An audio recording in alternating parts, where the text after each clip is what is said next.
તો પાર્ટ 1 માં તો તમે જોયું કે આની પતંગ કપાઈ ગઈ એટલે આ માંડ્યો તો મારવા, એટલે જ હું તમારા હાટુ પાર્ટ 2 લઈ આવ્યો. તો હજી અમે પતંગ ચગાવી હતી ત્યાં અમારી પતંગ કપાઈ ગઈ. આ અંતે સામાનના મહિના મોબાઈલમાં મથવા કે તમારે કોઈ ફિરકી પકડવા વાળું ના હોય તો અમારી પાસેથી શીખો.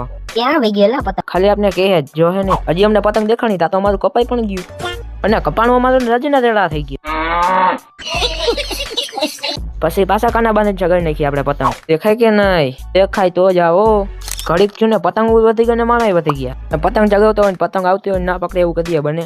લાંબી છેડે આવી ગઈ આપણા હાથમાં પતંગો. પછી આવી ગયા પાછા મેળીએ ને હવે ચગાવી આપણે પતંગ. જોજો હમણાં હાવડની કલાકારી. ખંડ મોજું વહી ગઈ હવે જમવા હેઠે. વહી તામ બે હાલો હું એ જાવ હવે જમવા.